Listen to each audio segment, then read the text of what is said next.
Good evening.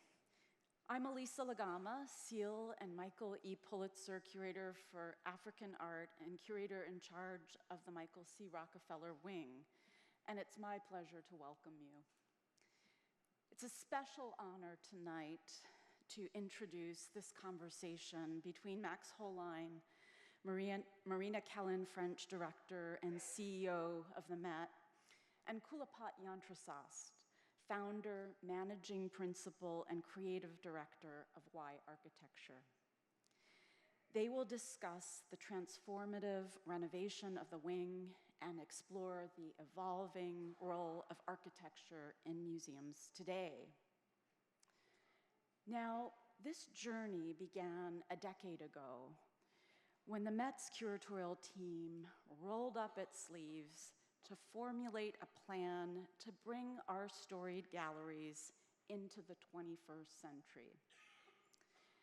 Their inauguration back in 1982 had been a momentous breakthrough in the art world. What was then a new southern frontier of the Met ushered the extraordinary achievements of artists from across Africa, the ancient Americas, and the Pacific Islands into the hallowed halls of one of the world's leading fine art institutions. 40 years later, however, the permanent galleries were in need of rejuvenation. As a result of their transformational impact, multiple developments demanded being addressed. The prominence given what had been young fields of art history had led to an explosion of scholarship. There was simply so much rich content with which to accompany the works that the curators wanted to share with you, the public. In parallel, a deepening expansion of the collection had occurred thanks to the investment of the museum in partnership with a dedicated community of donors. Those extraordinary additions had turned what had been a spare minimalism into a densely packed and crowded one. Finally, the shuttering of south-facing park views to protect light-sensitive works and a modernist legacy of theatrically spotlighting non-Western sculpture was preventing the works on display from shining as they were intended to be seen in bright natural light. The time had come to draft a blueprint of the changes we wanted to usher in. A priority was for the full 40,000 square feet of galleries to work better for what are the most outstanding surveys of art from across sub-Saharan Africa, the ancient Americas, and Oceania. Once the project was greenlit, the pivotal decision was to select an architect. At that moment, Kulapat Yantrasast had just completed the interior design of the breathtakingly beautiful Harvard Art Museum. The Michael C. Rockefeller Wing is comparable in scale. The diversity and perspectives reflected across its collections and the role its galleries play as a site of instruction and experimentation. As a client, Harvard staff stressed they wanted a design partner who would not impose ideas from without, but rather listen and find ingenious ways to develop collaborative ones. Our selection of Kulapat was based on those shared objectives, which have been brilliantly delivered upon on all fronts. Born in Bangkok, Kulapat Yantrasast received his M. Architecture and PhD degrees in architecture from the University of Tokyo. Upon graduation, he worked as a close associate to the Pritzker Prize winning architect Tadao Ando from 1996 to 2003, leading several important cultural projects in the US and Europe. In 2004, he opened the Y Architecture Workshop in Los Angeles, California.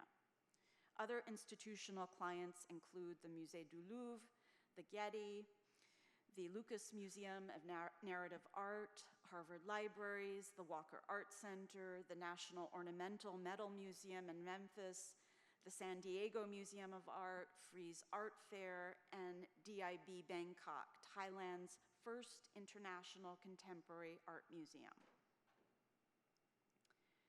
Such a project represents an enormous collaborative effort. Despite a global pandemic, in partnership with Y, we were able to deliver on this project thanks to our incredibly generous donors whose names are listed on the plaque in the galleries and printed materials for many of the events celebrating this wing. Throughout, the Met's design department, represented by Patrick Heron and Tiffany Chen, the Michael C. Rockefeller Wing's collections manager, David Rhodes, conservator Christine Gentini, project manager Doris Zhao, have played key roles alongside fellow curators Joanne Pillsbury, Maya Nuku, Laura Filoy Nadal, and Jenny Peruski in every decision relating to the display of nearly 2,000 works. For the last 5 years, they have collaborated daily with Brett Gaillard, Justin Mayer, Mabel Taylor in the Met's Capital Project Division, and colleagues at Bayer Binder Bell. And finally, Max Hollein has been the maestro, judiciously overseeing this vast enterprise that tapped the talent of so many hundreds of museum staff. And so now, to reflect on the culmination of his journey, with us, please join me in welcoming Kulapat Yantrasast to the stage.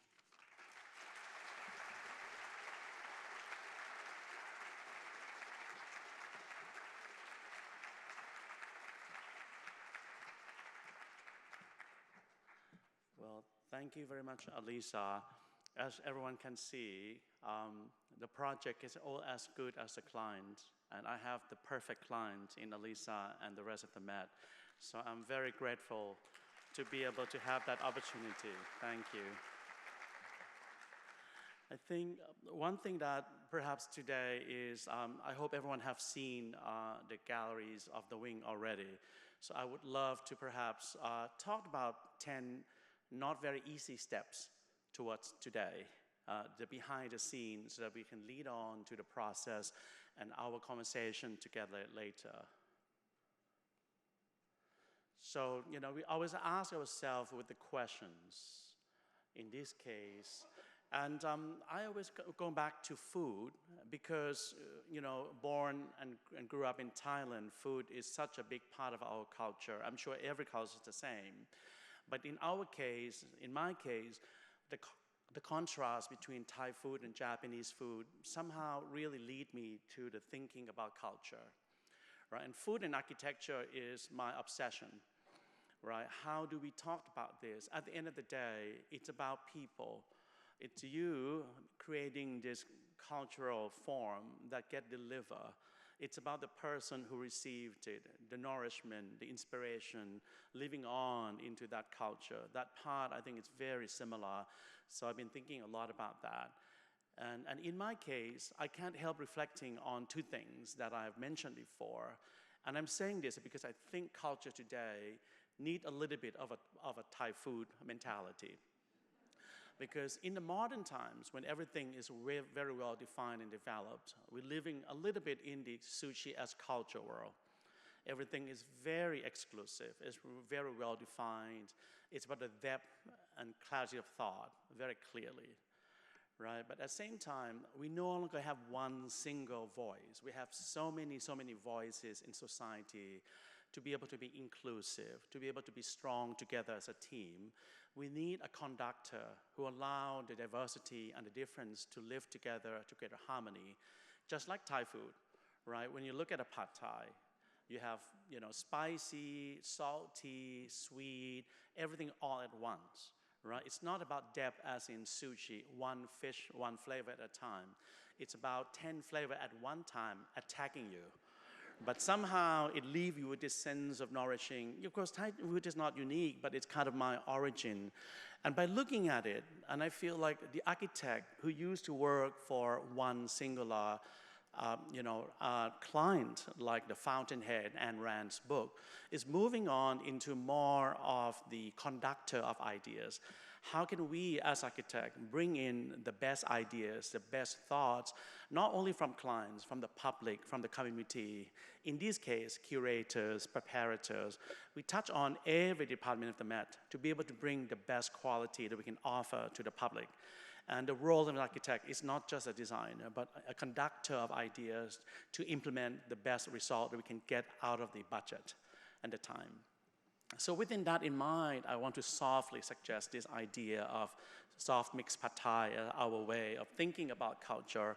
How can allow, it's not just a flavor, how we allow different unique ingredients that you might not have seen in the French cookbook, right? In many things. You can build in so many fusion, create your own sense of flavor. And I think the future culture will be that way because we no longer just one people. We are very mixed and we also very strong together that way. So let's talk about the 10 not so easy steps towards the wing that we see today. It starts with people, team and collection lead. We start, as Alisa mentioned, really looking closely together, asking questions. This is, we are together with Maya Nuku and Christine, looking at the objects, what are the problems, how can these objects sing, how can the object have the power to communicate, and the aura they come through, something important.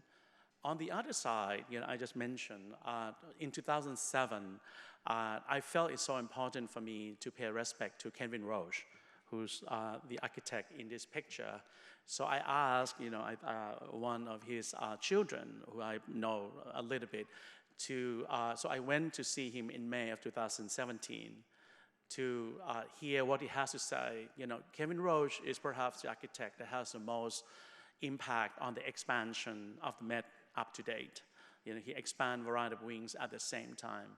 I feel like we're standing in front of the drawings that he did at his office in New Haven, which is of the Met expansion. And so I feel like there's a sense of continuity that I need to respect and understand what he's trying to do. We spent 4 hours. I was so inspired, not only by the work he has for the Met, but everything. The Ford Foundation here is one of the best buildings I've ever come across. So he's a hero of mine. So be able to really enhance his work at the Met and take it further to the new generation is what we are trying to do.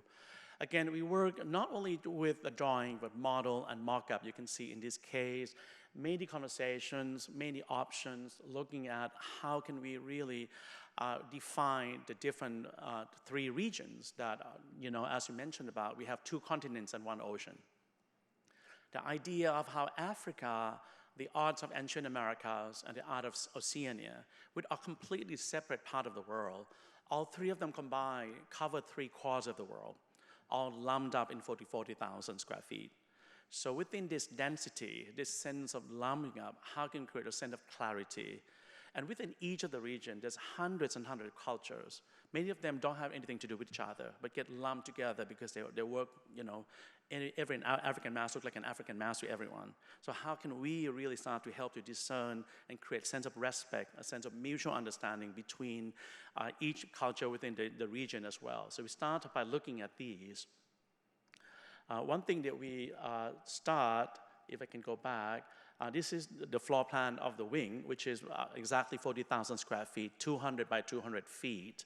The idea that on the lower right, you can see, which is Africa, this is the continent that connected to Europe as well as Greek and Roman. So it has the portal to go into it. One thing which is very important, that each region should have the rightful, elegant portal to be able to connect to the neighboring galleries. So that would be Africa on the right. On the upper left is the Americas, which connect also to modern contemporary art. And also the Americas have more materials that are light friendly. So it could really do well along the windows to the south, really directly to Central Park, because we'd like to have that relationship between people, nature, natural light, and the object as well.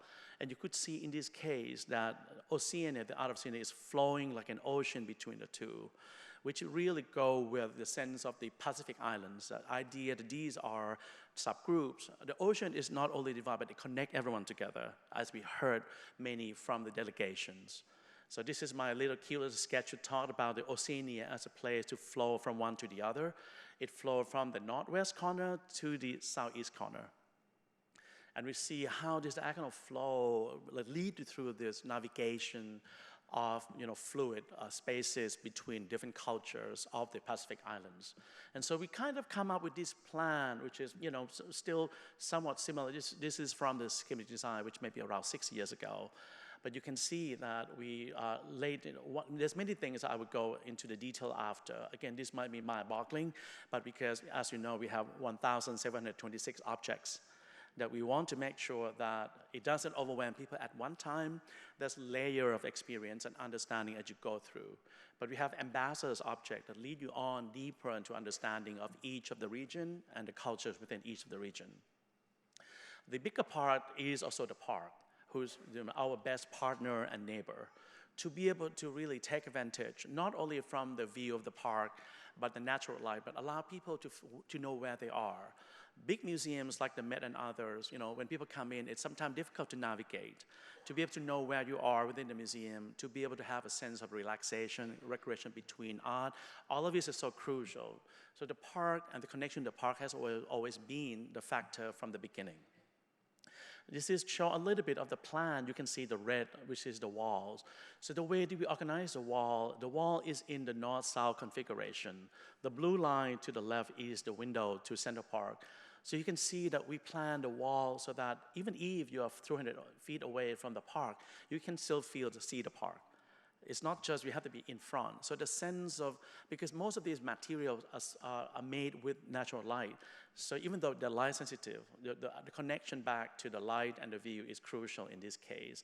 So from this on, we develop into the plan that talks about the clear walls, which is a glass wall in blue, and the solid wall in red. So all of these is working together with the spatial organization of each of the region, but also with respect to the continuity from inside to outside to the park itself, as you see here.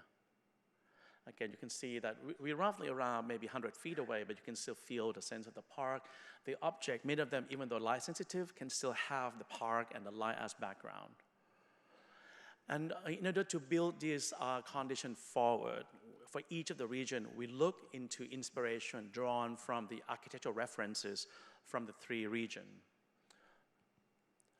For Africa, we look together with the curators and the whole department to see what could help us to really give it a sense of where the art belongs. So this is the Great Mosque of Djenné in Mali that have a sense of enfilade. We all love the idea of the procession leading on to that, because the wing, even though its own independent wing, it also serves as a connector between Greek and Roman to modern contemporary art. So we need to be able to give people the sense of clarity of circulation as well. So the enfilade, in this case, with the chapel, make a lot of sense in that space, which is the North Gallery. For the ancient Americas, we look at the spaces and how things are organized in ancient Americas. The concentration of the forum, the courtyard, the zocalo, to be able to create, as I hope you feel in the gallery, a sense of concentration that you look into the object in the middle, or sometimes you feel yourself in the courtyard looking out. There are always empty spaces, you can gather, we can do performances, you can do lecture and talks within the gallery. So all of these are learning from the art or the spaces of the ancient America. For Oceania, of course, we are so inspired by the Kwama ceiling that you have seen. The idea of gathering, the idea of living on the islands, in the Pacific Islands. The center place is so different. You belong so much to the sky and to the water and to the land, and how that sense of flexibility can flow, allow us to do the designs. And so from the architectural reference, it lead on to the choices of material. Yeah, this is a good moment to really, celebrate one of our lead designer, Brian Butterfield, who's actually used to work at the Met as one of the C&D designer, and after that joined our team as our leader of the museum workshop. We work closely, and so many rounds of mock-up making, colors, material of stone and wood, just to see what is the right material. We don't have to have too many colors, but it has to serve everything, every tone of wood, every tone of stone. So we went through so many, in this case, together with Christine and Joanne on the picture. We also look at, testing with real objects also to see how it worked with the kind of lighting. I hope you agree, because even for myself, being in the gallery today, the object really sings. You can feel the energy that come out from there. And I felt that was such a big joy for me to witness. I feel like I'm assisting this work to really be able to speak and have its power within its own presence. So again, this is all the mock-up we have done. You can see this is construction of the wing. In this case, you can see between the portal between Oceania to the left and Africa to the right. How can people discern the journey through the threshold between the continent? We want to suggest this so people are aware of where they're going and what they're looking at. Yeah, so that's all of these are in the details. This floor is a big part of it.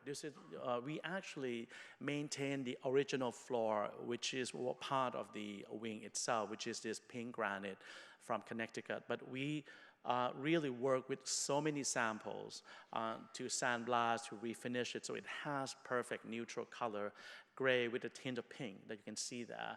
It went through so many mock-up until we get what we feel can work with all of the regions.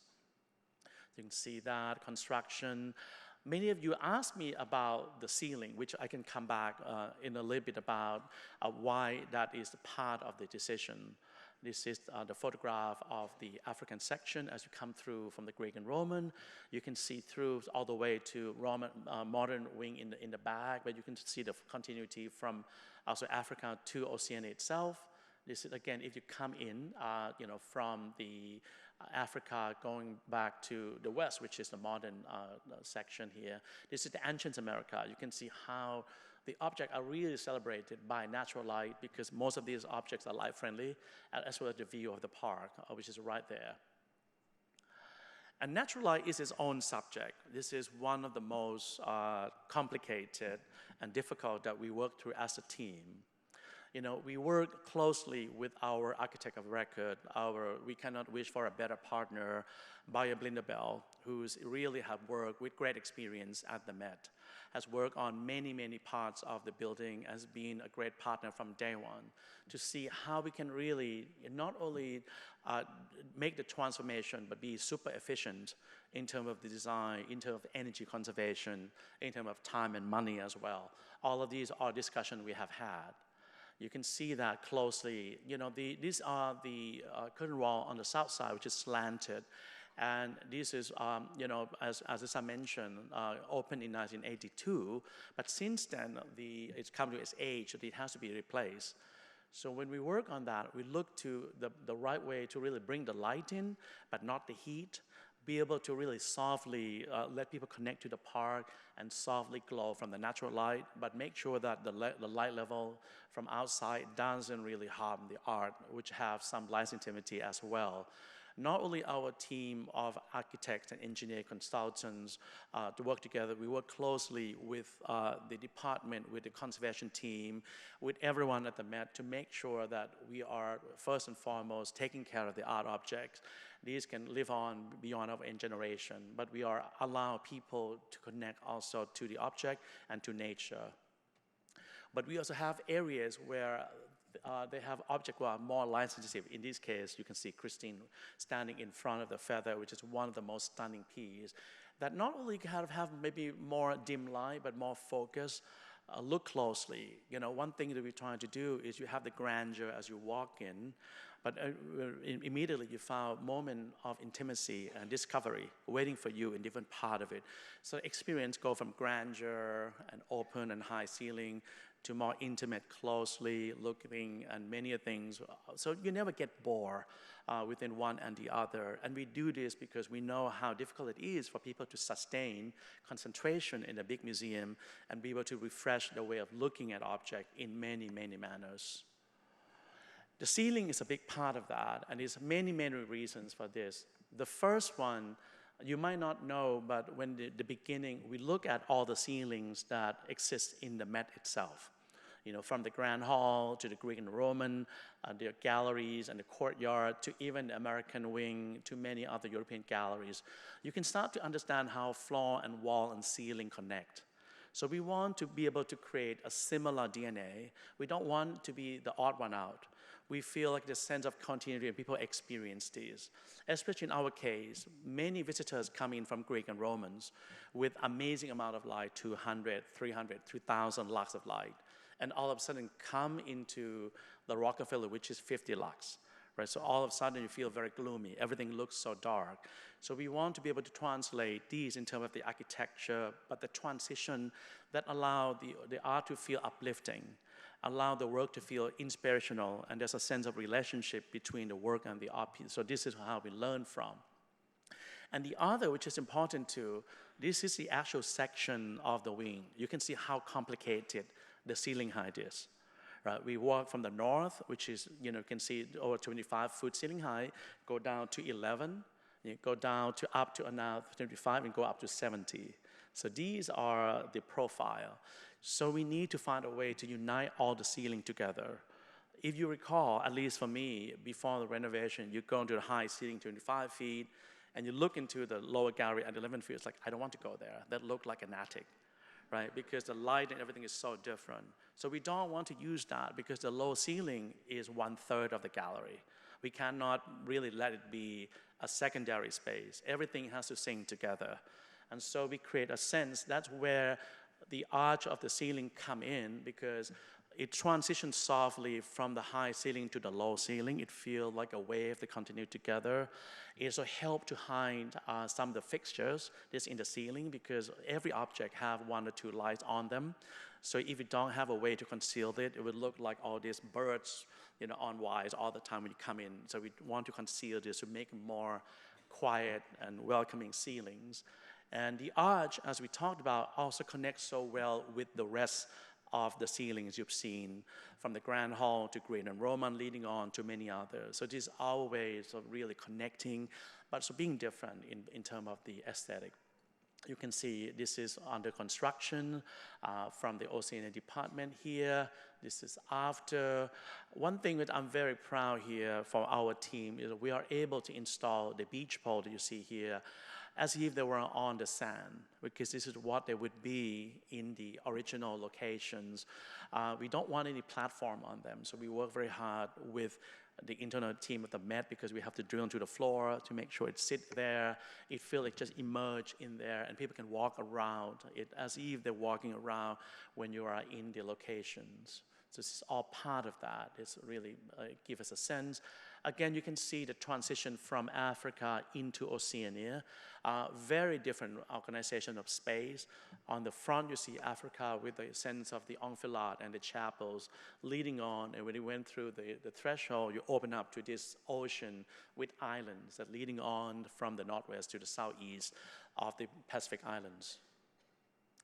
And now we're looking deep into the facade itself. Again, this is a great moment to celebrate our collaboration closely with Bayer Blinderbell, with Arab, with Thornton Kumasetti, who's the engineer, structural engineer, and lighting design by Arab. And this team, we work together so many times. We know each other. Some of the engineers I worked with for 20 years.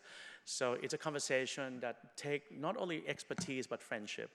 Because, oh, sorry, I'm trying to, okay, you can see that because we carry the rib also from the north side to the south side. Again, you can see we were looking at the samples in the front, but in the back, you can see how the curtain wall is failing. with condensation, with leaks and many things. So we need to address those and once for all have the right curtain wall. And that's why, as you have heard, we got strong support from the city because we are able to really save a lot of energy with the new glass wall design that we have proposed together as a team. You can see this is the one before. The shade has always been on because the light was too strong for the light-sensitive materials right in front. So that's why we changed that. For many geeks in the room, so we also create this, the curtain wall is quite tall. So we kind of create this graduation from clear. You can see the view zone around 10 feet, so you can look out. But from then on, we start to slowly soften the gradation, so you get the light come to it and less as you go to the top because there's no light coming through. So by doing this, working closely with, again, Bayou Bell, Arab, and Thornton Tomasetti, this is so many mock-ups and so many work to be able to nail the right solution that we can afford, that really not only give us the best light for the object, but for conservation of object as well as energy consumption. You can see here. And we also have slightly different between the Art of the Americas and the Oceania because the Art of Americas have more of the light-friendly materials.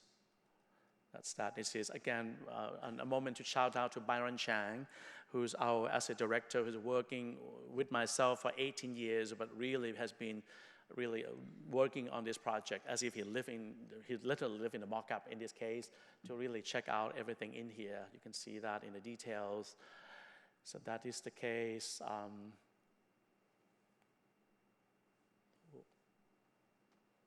moving. Yes. And the casework, one of the things that I'm sorry, I'm looking at the wrong clock, so I think I'm running out of time. So I'm going to very quick. One thing that's very difficult, many of you that the museum around the world only show a certain percentage of their collection because there's limitation of space. And from the beginning, working with Melissa and her team, how can we design casework so that they're flexible enough so that the department can change the object by themselves? Not only just rotation of materials, but if you want to respond to current affairs in Africa, in many regions, how can you do that? Make it more fluid for visitors. Of course, the masterpieces might stay more longer, but many other objects allow many things. And in this case, light-sensitive materials need to be rotated. Textile, works on paper, and many others. So you can see that. Again, I don't want to bore you, but this with details into how the casework is designed. This is with our team all together. You see Alisa, with Brian, so with Christine, and also Byron, checking many times the casework. Gopian is our partner in the case manufacturing. We have worked with them so many times at Harvard, in Chicago, and many others. They're so reliable, they're so creative. We are able to achieve this level of efficiency and aesthetic together with them because of the trust and the innovation they have in-house. So that's very important to note. This is the case before the art. You can see that without the art, it's just beautiful object, but with the art, it becomes its own moment. Again, we look at the flexibility of the case, how the case can be used in many ways, how it opened, how it closed, if the object changed, how the label changed. All of these all work together with the department from the detail, from the graphic design to maintenance to operation. This is the result, one of my favorite case, which is a beautiful regalia case in the Ancient American section. And one thing that I hear from many of my friends and people have seen, like they love the idea that there's a porosity and cross-cultural discoveries between Africa, Oceania, and Americas. So we have done this together with the department by plan our ambassadors object. You can see some of these, I hope you see from the wing. These are the greeters, the ambassadors, or you can call them masterpieces, but there's so many masterpieces. But they are anchored in location that draw your eye to it. They're like breadcrumbs. Right? When you get to them, then you want to explore more, and then you see another ambassador. You move on from one to the other. Allow the floor to be deployed 100%. And you're not only stuck to the north side, you're now able to explore the whole 40,000 square foot of the wing itself. But towards the end of my talk, but again, the most important ingredient is people. I felt that until I saw 2 days ago, it was such a beautiful scene. But the life happened when people come in, when they start having questions, when they look closely at things. The energies that everyone brings to the galleries actually make the work complete. Just like food, if no one eat the food only halfway there.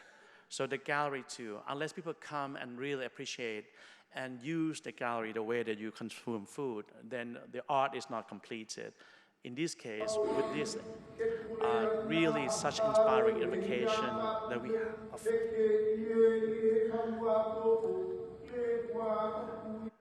And some of these objects are made for rituals and ceremonies. So I'm really inspired to see them really deployed in such meaningful way for myself. I've known these objects so well, but even that, every time I see it in a new way again. And one thing that I leave before I close, which I talk to my team all the time, that we design the life, not the form. Or we can say we design the life with the form. The form is like the food. It's halfway there. Our job is to deliver the food to the mouth of the people so that it becomes culture, it becomes life that allow everyone to live. So thank you.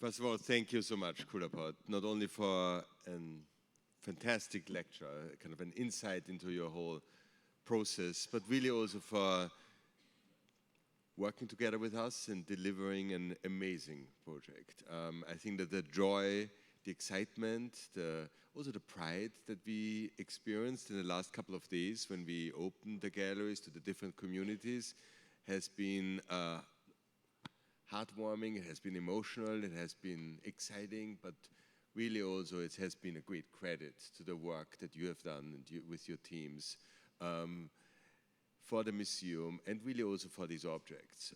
So I want to really thank you for a tremendous job done and for working together with us. I'd like to just talk a bit about what it means working with and in a museum. And for you,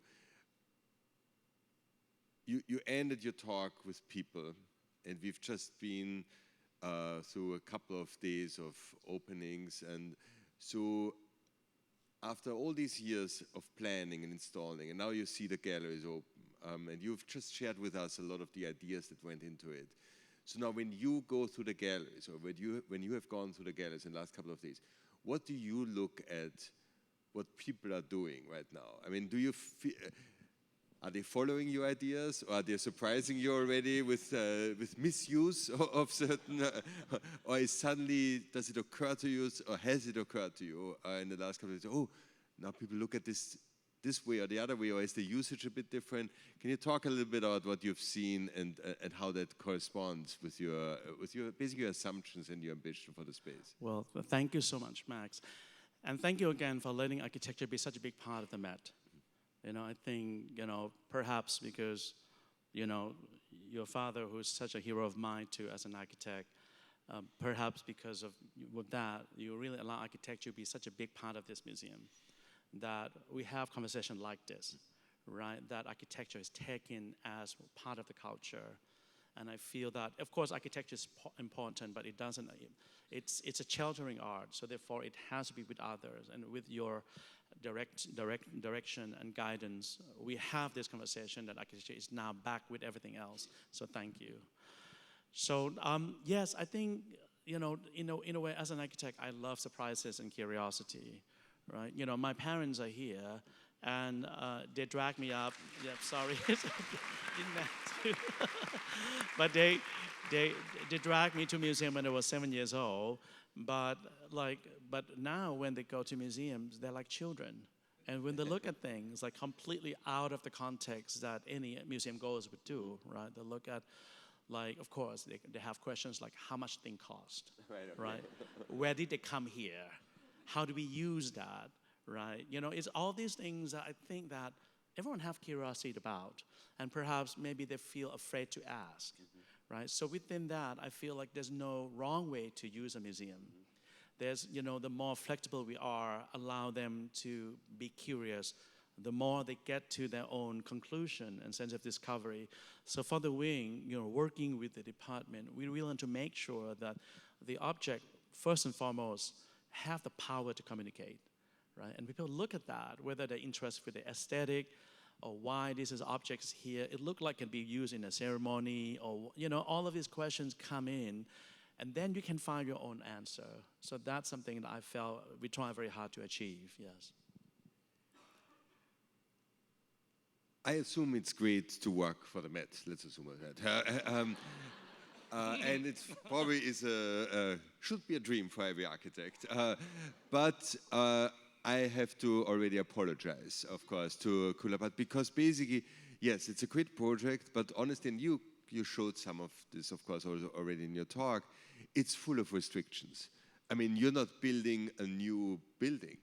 You had to do an architectural scheme, an architectural idea within an existing, first of all, shell by another important architect. And then within that, and you showed this, I think the section was very important to show these kind of ceiling heights that were also already defined. And then we also said, well, and then we need to move 1,722 objects in there, right? So that's also kind of takes up a lot of space. So, and then there are, of course, all sorts of other issues that you have to take care of, the light sensitivity. We want to have sunlight coming in, but not so much, etc. So it's been it's an equation with a lot of less variables, but it's actually a lot of fixed parts in this. Can you talk a little bit about the pleasures and agonies of working with all these kind of restrictions that because you work in an existing space, in an existing environment, very different than if you would start anew in a completely new scheme? Yeah, well, if I can start on the opposite end, like one of the questions I get asked all the time that I'm not fun answering is, if there's no limitation in any project, no budget, no site, what would you build? What you designed? And my answer is always, there's no such thing. There's always human, there's always neighbor. Even though you have an empty site, you have the sun, you have the neighbor, you have the city and everything else. So the richness of the question allow the answer to be rich too. And one thing that I can say that I felt like I have received maybe 5 more PhDs by working with everyone at the Met. These are art professionals at the highest caliber. Not that they all get along, but they all are professionals at the highest level, right? To be able to learn from each of them, you know, from the curators, from the conservators, from the educators, from the communications, from the operations, security. Everyone take their job seriously, right? They have something to protect. They have something to speak out for. Of course, there will always be conflict because there will be like, well, is it about art or is it about education? Is it about art or people? Is it about safety or is it about welcoming, right? So when you play through all of these dichotomies that what a place should do, just like everyone's house, everyone's, you know, anyone that have more than one person. So going back to what we talked about, I think that's why the job that we do is not like, oh, who is the most important people in this room? I'm just going to look at that at a client. I'm going to only look at that person. That is 19th century, right? 21st century is like, okay, well, everyone here have something good to say. They're all protecting what they think is important for this institution. So how do we bring it out? What's the right thing to do? The conversation is profound, and we have time, and we have trust that allow us to get through together. And the result is not at all just the designers. Every department that met have every decisions into every screw in the casework, every label, every light, every piece, how high it is, how many, everyone have a say in everything. So our job, yes, you can have the ego, but you have to be an ego of a conductor. You're conducting a symphony of many people, and you have to be able to bring everyone in. If you're like, no, I gave up, I'm just going to sing by myself, then it would not be this kind of result. Yeah. I'd like to drill down a little bit deeper in this. You're very polite. And we maybe share some of the same experiences. You have worked, of course, with our many great experts here. And let's talk about the curators who have been, who know, of course, so much about all these different objects. And you get a lot of information. And I impart in these conversations. And if I just share from my end, when I started here at the Met, a lot of people told me, well, you need to learn and to listen about this great institution and about all of these things that are happening, the history, the legacy, etc. And there's a lot of information coming at you. And after half a year, I thought, okay, if I continue to do that, I'm going to learn and listen for the next 10 years before I do one more thing, or before I do one first thing, right? So you have to, at some point, or within the process, there are probably moments where you've almost like, I've got enough information. I know there is probably 400% more, but you need to make a decision that basically is based on some of that information, but sometimes you have to kind of almost like cut through. So how soon in this process, after you've been able to kind of involve yourself, did you already know what the overall like look and scheme would be, and how you're able to really push that through almost? Because sometimes information is valid, but it basically can also go counter to some of the ideas. Can you talk a little bit about how you mediated and moderated that process? Yeah. Thank you. Well, I remember when I first started, when we just got selected, and even during the selection process, a lot of conversations around how we deal with materials, dialogues, and things like that. And I felt that I was in maybe the most elevated grad school seminars, right? To talk about the materials, the displays, and things like that. I feel like the best way for us as designers, architects, is to let everyone visualize together, right? With the models that you see, with options. Because when people see something on paper, like, okay, if you think about this option one, we look at this way. But these are solid options. It's not just option for just having an option. It's like, if you look at the world from this way, this is what it might be.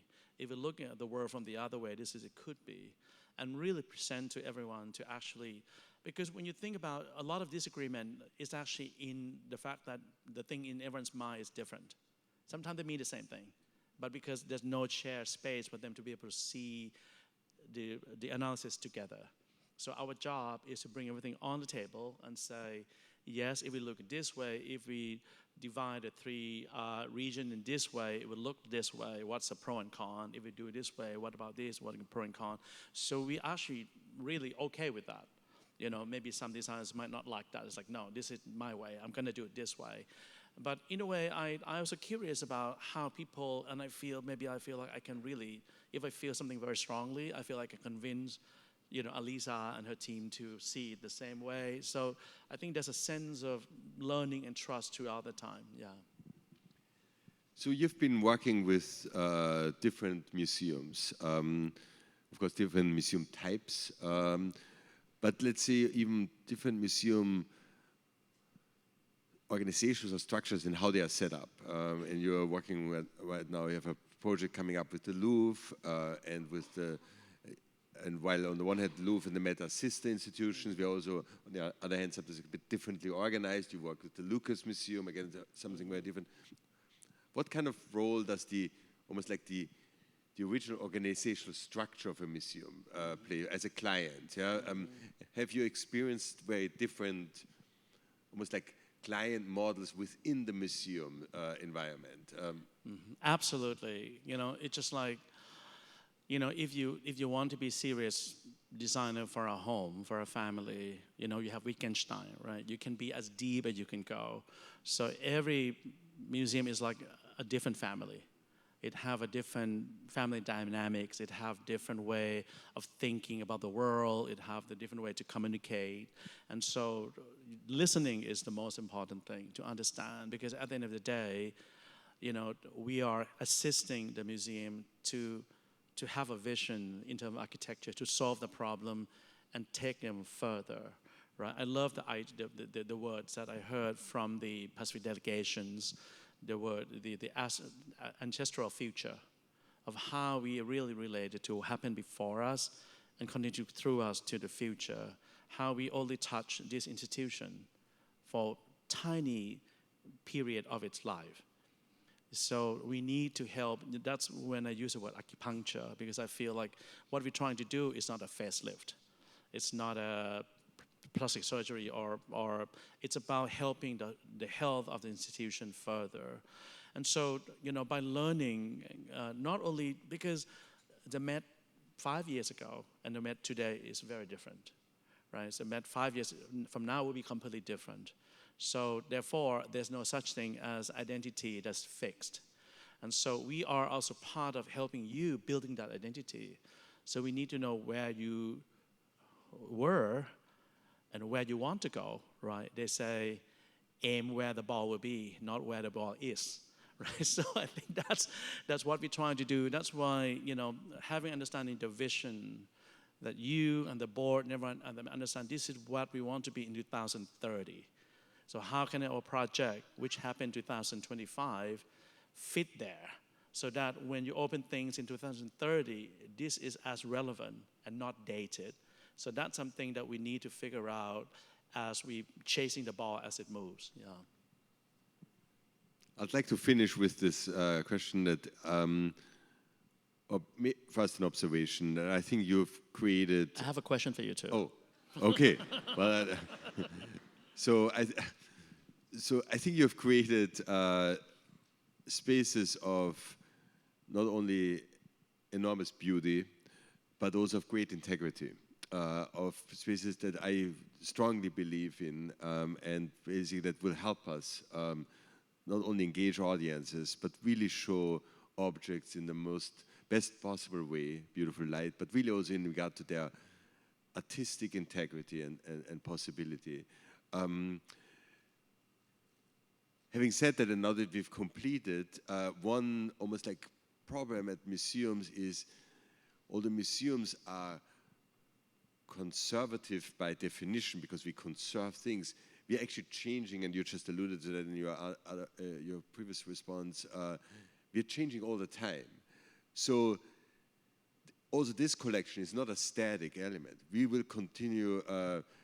Alisa tomorrow is going to look at the next object that she would like to bring to the museum. So this collection will not only grow, it will change. Our learning and understanding of especially of these areas will still continue to thrive. I mean, it's so amazing to think that like a little bit more than 40 years ago when we opened the Rockefeller Wing and where we are now in regard to scholarship, understanding of this material is so different, and more will come. So while the space is set up, you've been able to actually also set up the space that it can absorb change. It can absorb new ways of looking and thinking along the way. So in a certain way, to go to your pad thai analogy, you allow more ingredients to come in along the way for us. So was that part of your thinking for setting this up? Thank you. And I learned a lot, when we were starting with the project too. We have a what-if session with everyone in the team, right? And I remember Christine, the amazing conservator of the department, is like, oh, what if we have a mini area that I can change the textile, I can do this, I can do that, right? So when you're hearing, just like when you design a house or something like, oh, what if I can have a kitchen that I can cook for myself, but I can entertain, many other things, right? These what if moments are so crucial because the person might feel like, well, it's not easy because these seem conflicting. right? How can something be monumental and inspiring but also changing? I think there's a way. I think, again, working with the department, how the cases are designed so it can be changed easily. This room, the textile have to change quite often because of the light exposure to it. So all of these, I think it's something that we know. And I think exactly what you say, the idea of museum as a temple is slowly, kind of, it will still need a sense of temple, but instead of 100% temple, maybe it's 50% temple. And the other is now perhaps, laboratory, or what I would call cultural playground, right? Because I feel, what I like about the word playground is that there's no hierarchy. People can come in, they can choose their own adventure. They want to play here, they have 10 minutes, they want to play here and play there, they go. Next time they come back, it's the same place, but never the same experience. And you can pick the different things. They can have an hour or 10 hours. They can use the same place all over again. And with the changes, like what you say, one thing that I'm also very interested in is how can a collection like this also talk about current affairs, right, in the regions, in Africa, in Americas, in the Pacifics. The museum goers are very mindful about the world today too, and how that relates to collection. We cannot be complete out of that context as well. So that's something that I feel like making rooms, and everything here that you see are fully flexible. The cases can be moved, the case can be easy to open, and many other things. So I think we're waiting, and we want this to be something that could change. And I hope that at least maybe not tomorrow, maybe the day after tomorrow, we continue to change, and really, because it is only the beginning. And by seeing everyone's reception today, I'm so excited about that. Now, a question to you. Yes. Well, architecture has been such a big part in your mission, and you have done more than many others to really put architecture at the public discourse. Right, and you have many projects coming in, from the Great Hall to the Near East to the Modern Wing and many others. So if I can ask you a very crude question, within your tenure, one day when you leave the Met, right, become the president of Austria or many others, what would you like the legacy to be about? Well, I think that we, and probably also I for sure, we are great believers in architecture as a very important part of the museum's identity. And I personally also have enormous respect for architects, not only as the son of an architect, but really also I grew up with architecture, I grew up among architects, both for their analytical skills, but also for their way of being part and probably instrumental for a change process in institutions. And so I think that the way that we are on is basically really a process of great collaboration, of camaraderie, and respect for outstanding architects and how they can be part of not only a museum's history in regard to build processes, but how their voices, how their perspectives, how their sensitivity can become part of our journey further evolving this institutional museum. So I want you to not only feel as the architect of the Rockefeller Wing, but actually really the great partner and friend of the Met and how it progresses into the future. So it's going to be all of our joint legacy where we are going to be in the next couple of years. Thank you. Thank you.